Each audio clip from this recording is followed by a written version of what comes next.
تا آغاز سال خانش نو یک ماه باقی مانده است و مسئولین کارخانه‌های دوزندگی جهت سری وقت اجرا نمودن فرمایشات کار را جان کردند. جمعیت دارای مسئولیتش محدود کارخانه دوزندگی فرخ 10 سال این جانب فعالیت داشته در این جاده کار را نسبت به دیگر کارگاه‌های دوزندگی خوب به راه مانده است. سال جاری راهبریت کارگاه برای آماده کردن 3000 دانه لباس مکتبی با مؤسسه‌های تحصیلات میانی عمومی شهر خوجند و 5000 دیگر را با مؤسسه‌های تعلیمی دیگر شهر و نواحی ولایت شرطنامه بسته تا امروز نزدیک 90% فرمایشات را اجرا کرده است. برای بهتر نمودن صفت لباس خوانندگان راهبریت کارگاه 15 عدد دستگاه معاصر دوزندگی را خریداری نموده است. 3 سال اینجا نیم در همین کارگاه کار و فعالیت برده اویله خودم را پیش میبرم. ما 6 نفر زنها با معاش خوب تامین بوده. لباس های مکتبی بچگانه را میدوزیم. 6-8 ماه ما در یک سال کار میکنیم. در همین کار دیگر وقت در خانه و کم کم چوب داشته زندگی پیش میبریم.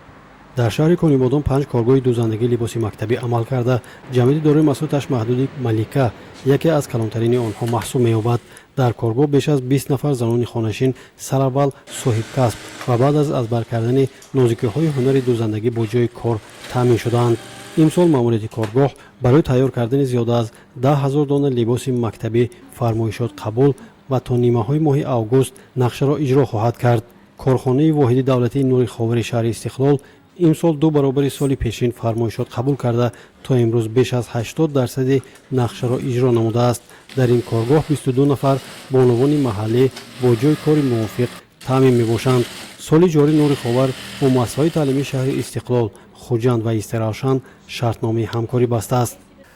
در اساس دستور سپارش‌های اساسگزار صلح و وحدت ملی پیشوای ملت جناب عالی محترم امام علی رحمان، کارخانه واحد دولتی نور خاور با مقصد تأمین مؤسسه‌های تعلیمی با سر و لباس یگانه مکتبی با زیاده از 16 عدد مؤسسه‌های تعلیمی شرطنامه همکاری بسته است که حجم استحصالات آن زیاده از 8000 لباس مکتبی را در بر می‌گیرد و این نشان داد نظر به سال گذشته حجم استحصالات 2 برابر زیاد میباشد و عین حال در کارخانه واحد دولتی نور خاور در سیخ دوزندگی زیاده از 30 نفر بانوان زنان و دختران فعالیت کرده ایستادند که با جای کار و معاش خوب تامین هستند. در آینده راهبریت کارخانه واحد دولتی نور خاور نقشه دارد که حجم استحصالات را زیاده نماید و صف کارگران را نیز از آن جمله زیاد کند.